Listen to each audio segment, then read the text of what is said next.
Il 10 dicembre ad Agrigento, presso Porta di Ponte, si è svolto l'evento Diritti a testa alta per celebrare il 70° anniversario della Dichiarazione universale dei diritti dell'uomo. La manifestazione, organizzata da Amnesty International, dalla Caritas e patrocinata dall'amministrazione comunale di Agrigento, si è svolta con la lettura dei singoli articoli del codice, dal forte valore etico e con l'accensione di fiaccole in segno di protesta per le crudeltà che ancora oggi molti uomini subiscono. Oggi è una giornata importante per noi, ma dovrebbe esserlo per tutti gli uomini di tutto il mondo, di tutto il pianeta, perché ricorre il 70° anniversario della Dichiarazione universale dei diritti umani, che rappresenta il momento in cui si riconosce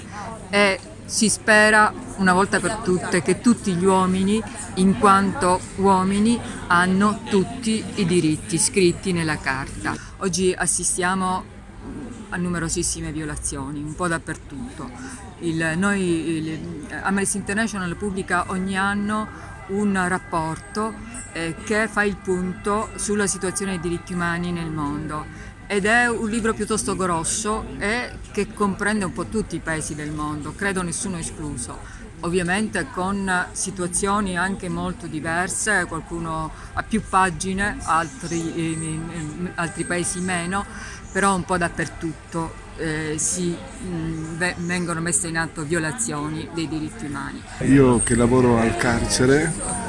quindi con quelli che la società ritiene i rifiuti, gli scarti,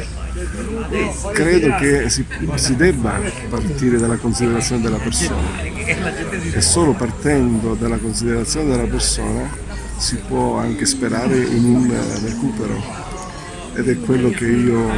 sto cercando anche di fare, e sono qui oggi perché credo nella persona umana e lo voglio dire a tutto tondo. Sono contenta di aver partecipato a questa manifestazione, di essere qui con loro, perché credo che